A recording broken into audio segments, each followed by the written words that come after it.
በስመ አብ ወወልድ ወመንፈስ ቅዱስ አሐዱ አምላክ አሜን። ሰላም እግዚአብሔር ንኹልኻትኩም ይኹን። አቦታት አሕዋት አኩልኩም ንዓት ዓለም ኮንኩም ነዚ መጽናዕቲ ግብረ ሐዋርያት ብተኸታታሊ ትከታተሉ ከመይ ትቕንዩ እግዚአብሔር ስለ ዝፈቐደ ንሕና ብሂወት ክንህሉ ብሂወት ሃሊናውን ብዛዕባ ቃሉ ክንዘራረብ ክንሰምዕ ከነስተንትን ንዝረዳእና እግዚአብሔር ክብርን ምስጋናን ይኹኖ። ኩሉ ሻዕ ዘይታኸስ ዘይድቅስ እግዚአብሔር አምላኽና ከለብመና ከምቲ ቦታት ሐዋርያት ሕድር ጎይታ ብኸመይ ከም ዝፈጸሙ እንመሃሮ ዘለና ኸዓ ንሕና ኸዓ ሕድሪ ቦታትና ተሸኪምና ኣብዚ ንሪኦ ዘለና ዘመን ጽልኢ ዓመፃ ምፍልላይ ከም መልክዕ ከም ክብረት ከም መንፋዓት ዝቁፀረሉ ዘሎ ግዜ ከመይ ብጽድቅ ነበር ከመይ ነቲ አምላኽ ዝደልዮ ዕዮና ዓይ ኢልና ኣብዚ ጀመርናዮ መጽናዕቲ ሎሚ ካብቲ ብዝሓለፈ ደው ዘበልናዮ ግብረ ሐዋርያት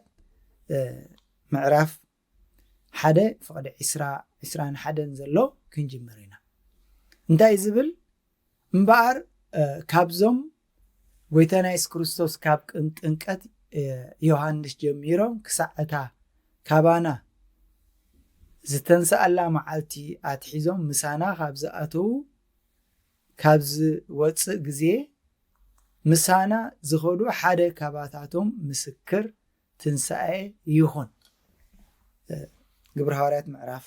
21 22 ብሓደ ኣሎ። ሕጂ ኣብዛ ናይ ሎሚ መልእኽትና ብሓደ ሓቢርና ክንሪኦ ዘድልየና ናብ ኣገልግሎት ዝፅዋዕ ሰብ እንታይ ብቕዓት ክህልዎ ኣለዎ፣ እንታይ ረቑሒታት ከማልእ ኣለዎ። ነታ ይሁዳ ዝተፀዋዓ ምሳና ተሓርዩ ነበረ ምሳና ነገልግሎት ተፀዊዑ ነበረ ትብል እታ ነበረ ኩሉ ግዜ ክስማዓና ይግባእ። እግዚአብሔር ካብ ተመላላሳይ ቤተክርስትያን ነይረ ካብ ኣገልጋላይ ነይረ ካብ ኣማናይ ነይረ ካብ ምባል የድሕነና ነይረ ማለት ኣዝዩ ዝሕዝን ነቲ ዝሓንገረካ ዝሓዝለካ ዘንብረካ ዘሎ ኣምላኽ ምኽሓድ ካብኡ ዝኸብን ነገር የለን። ስለዚ ናብ ኣገልግሎት ዝፅዋዕ ሰብ ከመይ ክኸውን ኣሎ? ብግዜ ጎይታና ኢየሱስ ክርስቶስ ነይሩ ክኸውን ነይርዎ ንጥምቀቱ ይከታተል ይሰምዕ ብትምህርቲ ጎይታ ፍልጠት ዝረኸበ ክኸውን ነይሩ። ሕጂ ክሓርይዎ ከሎ ብግዜ ጎይታና ኢየሱስ ክርስቶስ በቲ ክርስቶስ ዝነበረሉ በቲ ክርስቶስ ዘጠምቀሉ በቲ ክርስቶስ ዝምህረሉ ዝነበረ ብዛዕባኡ ርድኢት ክህልዎ ይግባእ ነይሩ።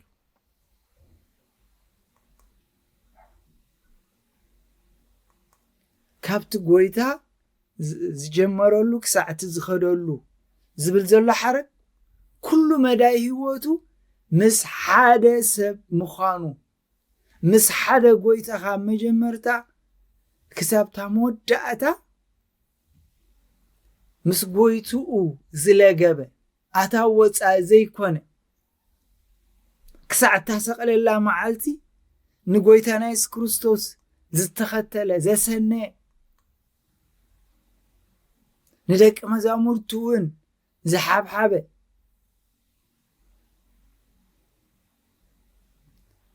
እዚ ኣብ ልቦም ክሓድር ነይሩ። እቲ ዝገብርዎ ምርጫ ነቲ መበል 12 ዝኸውን ነቲ ዕዮ ሐዋርያት ዝዕየ ኣብቲ ዕዮ ብቑዕ ደጋፊ ብቑዕ ሓጋዚ ክኸውን ኣሎ። ነቲ ዕዮ ዘዳኽም ከይከውን ነቲ ዕዮ ንድሕሪት ዝመልስ ከይከውን። ቅዱስ ጴጥሮስ እንታይ ኢሉ ምስክር ትንሣኤ ምሳና ዝነበሩ ኣብቲ ምስ ክርስቶስ ዘሕልፎ መከራ ዘተኳረ ዝቅዱስ ጴጥሮስ ዝብሎ ዘሎ ከምቲ ብዙሕ ምሕረት ገይሩ ብትንሳኤ ኢየሱስ ክርስቶስ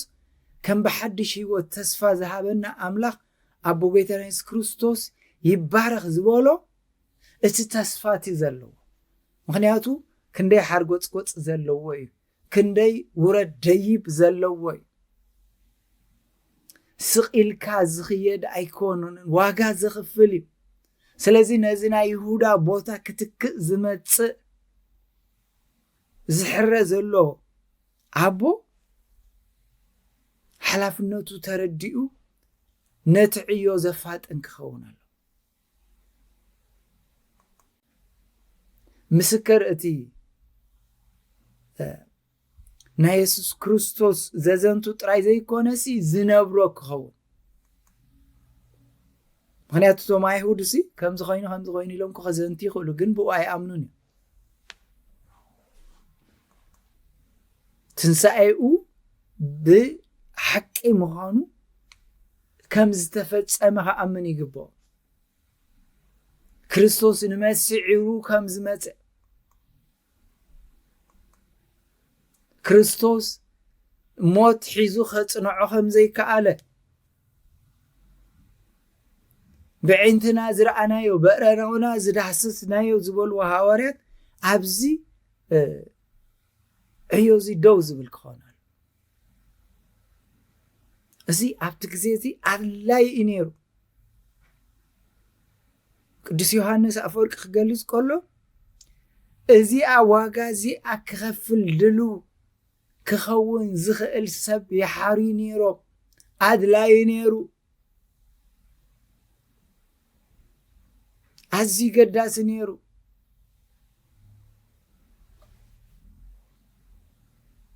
ሕጂቶም ክልተ ሰባት ባርናባስ ጆስቲን ዝስሙ ዝነበረ ባርናባስ ዝበሃል ላሕላይ ዮሴፍን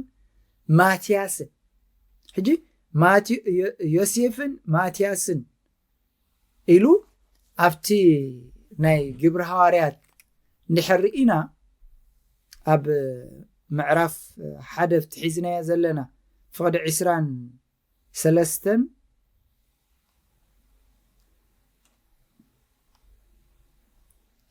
ግብረ ሐዋርያት ምዕራፍ 1 ፍቅዲ 23 ንኽልተኻ ንበርናባስ ዝበሃል ዮስጦስ ዝስሙ ዝሰመይዎ ዮሴፍ ንማትያስ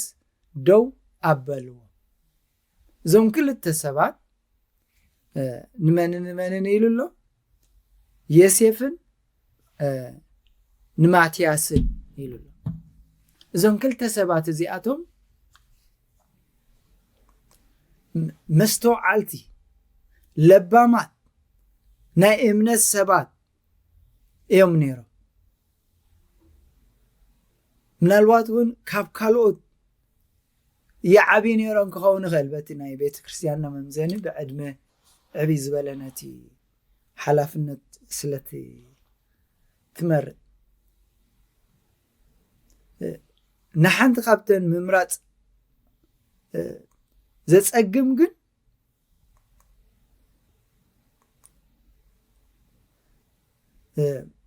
እንታይ እዮም ገይሮም ዕጫ ቅድሚ ምውፅኦም ጸልዮም እዮም ናብ ኣምላኽ ኣረኪቦም እዮም ናብ ኣምላኽ ተጸጊዖም እዮም ናብ ኣምላኽ ተወኪሎም እዮም ኣምላኽ ቤትካ እዩ ኣገልግሎት ናትካ እዩ ምምራፅ ናትካ እዩ መን ይሓይሽ ትፈልጥ ንስኻ ኢኻ ስለዚ እዚ ዕጫ ከነውድቕ ከለና ንስኻ እቲ ይኸውን ዝበልካዮ ሕረ ክስቶባ ይሓይሽ ኣነስባ ክስቶ ዳሓን መስል በዚ ኣይ ክስቶባ ከምዚ ኢሉ ዘይብላ ዮሴፍ ባርሳባስ ወይ ከዓ ባሻሽ ክበሃል ከሎ ብሰንበት ተወለደ ወይ ወዲ ሰንበት ኢሎም በቲ ናይ አይሁድ ትርጉም ይትርጉሞ ገሊኣቶም እቲ ባርሳባስ እትብል ቃል ካብ ባር ወዲ ከምኡን ትርጉም ምጽንናዕ ህድኣት ምርኮ ዝትርጉሙ ይህብዎ እዮም ኣብ ናይ ሶርያ ትርጉም ይብል ኣብቲ ናይ ቦታ ትርጉም ማለት እዩ ገሊኣቶም ሰባት ከዓ ግብረ ሐዋርያት 4:16 ብስም ባርናባስ እተጠቕሰ ሰብ ከም ዝኾነ ዝኣምኑለው ነዘረጋግፅ መርትዖ ግን የብሎም እዚ ናይ ስነ መለኮት ምሁር ኣቐዲምና ኣብ ዝሓለፈ ትምህርትና ዝገለጽናዮ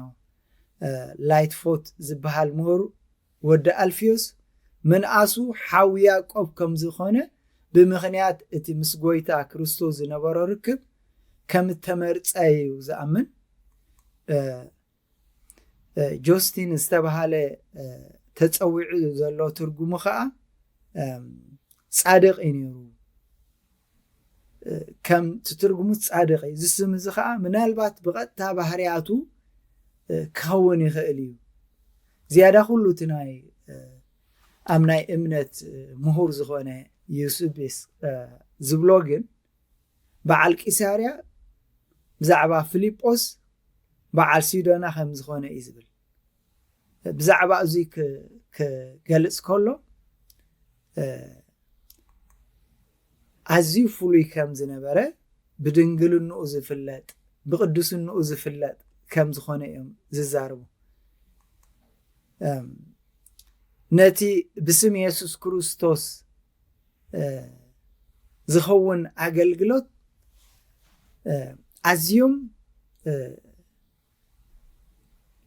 ብእምነት ዝደልደሉ ክኾኑ ነቲ ንእምነት ዝኸሓደ ንዑ ዘረስዑ ክኾኑ ኣዝዮም ከምቲ ኣብ ማሪቆስ ኣቐዲምና ኣብ 16:8 ዝብሎ ነዚ ዝበቅዕ ክኸውን ካብቶም ዝምረፁ ኣብ ማቴዎስ ኣብ ማሪቆስ 16:18 እንታይ እዩ ዝብል ኣትማን ክሕዝዮም ዝቐትል እንተሰተዩ እኳ ኣይክጎድኣኩምን እዩ ኣእዳዎም ኣብ ሕሙማት ከንብሩ ንሳቶም እውን ክሓዊኦም ዝብል ነዚ ንማትያስ ውህበት ኣምላኽ እዩ ዝብል ስም ስለ ዝነበሮ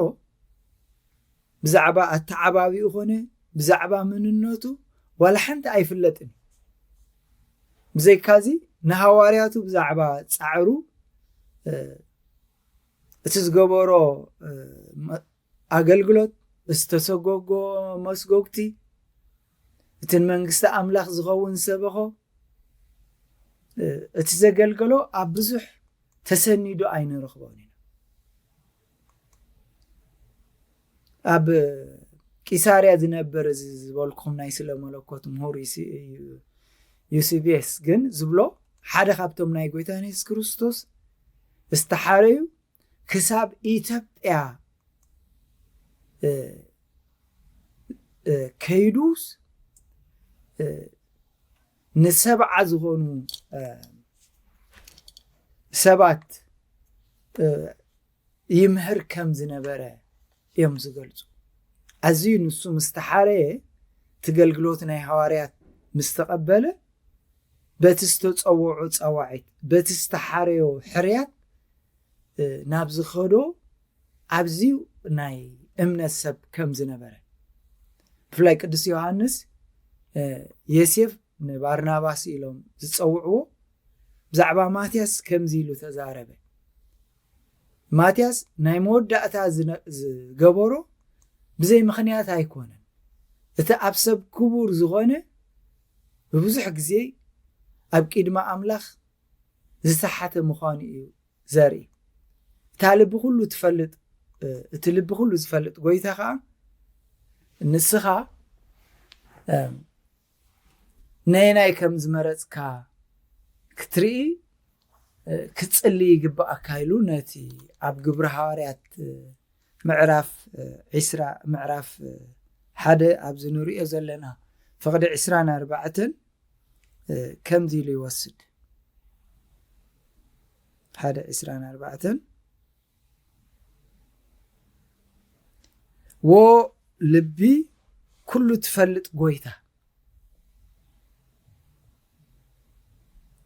ዛ ይሁዳ ናብ ስፍሩ ምእንቲ ክኸይድ ዝሓደጋ ስፍራ ኣገልግሎትን ሃዋርያትነትን ክቕበል ካብዞም ክልተ እዚኦም ዝሓረኻዮም ሓደ ኣርኢ ኢሉ ጸለየ ወራታ ኢሎም ጸለየ ካብዞም ክልተ ሰባት ኣየናዮም ምክንያቱ ዝበልኩኹም ብዙሕ ነናቶም ናይ ምፍዋስ ኣገልግሎት ብዘለዎም ኣብቲ ማእከልቶም ምእመናት ጽቡቕ ስነ ምግባር ብዘለዎም ቶም ሰባት ነናቶም ዝኾነ ዋላ ካብቲ ስማቶም ኣትሒዙ ብዙሕ ነገር ክበሃል ይኽእል ኣየናይ ነቲ ዕዮ ብቑዕ ከም ዝኸውን ንምሕባር ግን እቲ ዝሓሸ ንሕና ሎሚ ከም ተቐዲምና ብተኸታታሊ ንብሎ ዘለና ኣብ ናይ ቤተ ክርስቲያን ኣገልግሎት ኣብ ዘመናት ብጓሶት ዝዓየየ ኣምላኽ ብኣድጊ ገይሩ ዝዛረብ ኣምላኽ ብድላይ ገይሩ ብድላይ ብሰብ ንሕና ንፍዑዩ ተመክሮ የብሉን ፍሉጥ ኣይኮነን እንብሎ ዘይኮነስ ኣምላኽ ብዝሓረዮ ገይሩ ከም ዝሰርሕ ክንፈልጥ ኣምላኽ ንልቢ ምፍላጥ ጥራይ ኣይኮነን ንልቢ እውን ዝምርምር እዩ እንታይ ኣሎ ብልቢ እንታይ ኣሎ ኣብ ኩሉ ዝፈልጥ ጎይታ ከምቲ ኣብ ብሉይ ኪዳን ኣብ ብዙሕ ቦታታት ዋላ ካብ መዝሙር እንድሕር ወሲድና እግዚኣብሔር ኣብ ቃል እግዚኣብሔር ኣብ መዝሙር 139 ፍቕዲ ሓደ እንታይ ዝብል ጎይታዬ ንስኻ መርመርካኒ ፈለጥካኒ ንምቕማጠይ ምትንሰይ ትፈልጦ ንሓሳበይ ካብ ርሑቕ ተስተውዕሎ ጎይታዬ ሓንቲ ቃል ኣብ መልሓሰይ ከየላስ እንሆ ኩሉ ትፈልጥ ኢኻ ምድኻደይ ምድቃሰይ ትምርምር ንብዘሎ መንገደይ ትፈልጦ ኢኻ ኢሉ ክሳብ 23 ዘሎ ድሕር ኢናዮ ወኣምላኽ መርምረኒ ልበይ ከኣፍለጥ ፈትነኒ ሓሳበይ ፍለጥ እንዳበለ እግዚኣብሔር ማዕርኽ እንደይ ፈላጥ ማዕርኽ እንደይ ካብኡ ዝኽወል ነገር ከም ዘየለ ንኹሉ ዝፈልጥ ዋላብቲ ኤርምያስ እንድሕር ወሲድና 17 ፍቕዲ 10 እንታይ ይብል ኣነ እግዚኣብሔር ነፍሶ ከከም መንገዱ ከከም ፍረ ግብሩ ምንቲ ክህቦ ንልቢ እምርምሮ ንኾላሊት ከዓ እፍትነ ስለዚ ዝጽልይዎ ዘለዎ ጸሎት እዚ ሓላፍነት ዝቕበል ዘሎ ጎይታና ኢየሱስ ክርስቶስ ብመለከታዊ ባህሪ ዝተገለጸሎም ኣእምሮን ልብን ዝምርምር እግዚአብሔር ምዃኑ እቲ ቅዱስ ዮሐንስ ኣብ ራእይ ንረኽቦ ዝተዛረቡ ኣብ ራእይ ዮሐንስ እንድሕር ከይና እንታይ ዝብል ኣሎ ኣብ ምዕራፍ ራእይ ዮሐንስ ምዕራፍ 2 ፍቕዲ 23 እንድሕር ኢና ንሶድቅ ብሞት ክቐትሎም እየ ኣነ ልብን ኩላሊትን ዝምርምር ምዃነይ ከዓ ብዘሎ ማሕበር ክትፈለጥ እያ ኣነ ልብን ኩላሊትን ዝምርምር ምዃነይ ከዓ ኩላ ማሕበር ኩላ ቤተ ክርስቲያን ክትፈለጥ እያ ስለዚ በቲ ኣብ ብሉይ ኪዳን ዝነበረ ስርዓት ሲኮነስ በቲ መዓልቲ 50 ዝወረደ መንፈስ ቅዱስ ኣብታ ቤተ ክርስቲያን ዝኣተወ ምኽሪ ካብ ኣምላኽ ብዝተገልጸሎም ክኸዱ ከለዉ ንርኢ ዋላ ዳሕራይ እውን ኣብቲ ግብረ ሐዋርያት 13 እንድሕር ኢና ክሳብ 23 ዘሎ ከመይ ዝበለ ነቲ ዕዮኦም ብጾምን ጸሎትን ከሰኒይዎ ኢና ንርኢ ምክንያቱ ድሕሪ መስቀል እቶም ደቀ መዛሙርቱ ንጎይታና ኢየሱስ ክርስቶስ ጎይታይን ኣምላኸይን ኢሎም ክስዕብዎ ከገልግልዎ نتستلأخو قبري كفتسمو اندحر كوينم مرحنت منفس قدوس عزيو أدلاين نعم نتعب وانجيل يوحنس اندحر إنا وانجيل يوحنس معرف إسراف أو إسران شمونتن انتاي زبلينا نركب توماس كا قويتاين أملاخين بلا منفس أملاخ مسروتو كله خافتي وطيو زنبره بستفلالي مغنيات قويتا مستزاربو انتاي كبل كلين قويتاين أملاخين كبل كلين سلازي إذا خلو اتمريج نعون متكا زتقبره كنرئ خلنا يهودا أبزي معرف إسران معرف حدف إسران حمشتن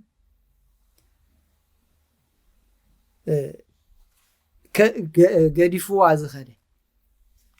تمريج له زنبره جن نتي مريجو زي مخبارو زتخفته كفت حدا أرئي انت أتبل ولبي كله تفلت إذا يهودا ناب سفرو ما انت كخيد زحدقا سفرة أقلقلوتن هوارياتن كقبلسي كابزون كلته حدا حر نزا بادو زلا بوتا زملا نزا بادو زلا بوتا كتك أزغل يهودا خاب أقلقلوت ممدابو وديقو بماتياس سلستتك زابوتا زيا محز أقداسي توم كم تقدمنا زبلنا يو نايدم بوتا زعدقلو نتجنزب زدربي ونسو نابكال ملأختي زلوات وو أيهود لعبو مولو زفرس حواريا خوينو تماريت صفتانا يهودا بوتا زمتس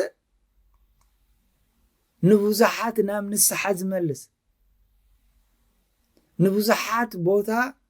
زحدقو نابوتا أنك ملسو زقبر كاودكت كاموت بوتو زحدقا زبزولو نتستوهابو عيو زحدقا سعنا يمود دعتا قويتنا يس كريستوس زي السعب نديابلوس كأ فيتنا فيت زقاتم نأملخ دويلو زقالقل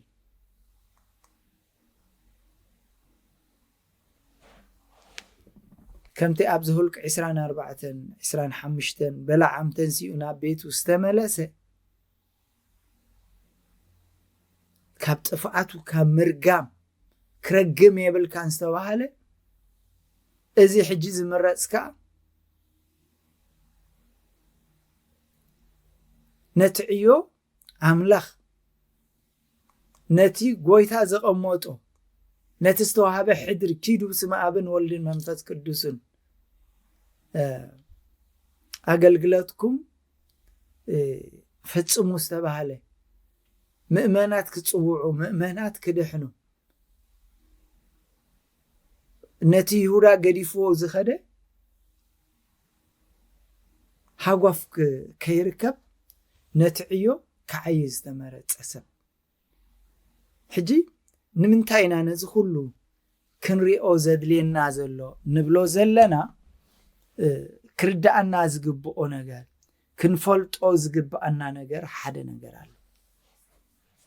قويتانا نملحانينا نس كريستوس ايو حدريه بناي برهان كنكون چاو كنكون أبزأتنا يسرح آمنين مهاروديو آمنين أبرو كبابي انتاي نمثل سبات كرينا هلو نمانيريو ننابرو نابرا نايمن ملئختي محلالف بزعبا يهودا ብዛዕባ ዝወደቁ ሰባት ብዛዕባ ዝተጋገዩ ሰባት ጎይታናን መድሓኒ ኢየሱስ ክርስቶስ ዝመሃረና ምህር ትምህርቲ እንታይ እዩ ሕድገት ክንገብር ሰባት ክንስሑ ሰባት ክምለሱ ጸሙን ጸሎትን ክንወስደሎም ናይ ፍቕሪ ከነርእዮም ዕዮ ወንጌል ክንዓይ ዝተጸዋዕና ጸዋዒትና ገዲፍና ኣብ ሓሜትን ኣብ ምኹናንን ሰባት ግዜ ከይናሕልፍ ዘመንና ዝተዋሃበና ሰባት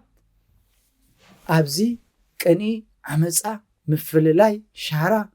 ስስዐ ዝተመልአሉ ዓለም ወገነይ ወገንካ ንረብሓ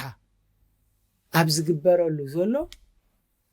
ልኡኻት ክርስቶስ ክንከውን ንኹሉ ዝሓቁፍ ንኹሉ ናብ ክርስቶስ ዘጠምት ንኹሎም ሰባት ድሕነት ኣምላኽ ዝረኽብሉ ኩላቶም ሰባት ምስ እግዚኣብሔር ዝምለስሉ ናይ ንስሓ ህይወት ዝረኽብሉ ናብራ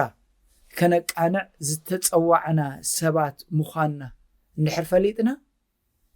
ሎሚ ግዜና ኣብ ከንቱ ይነጥፍን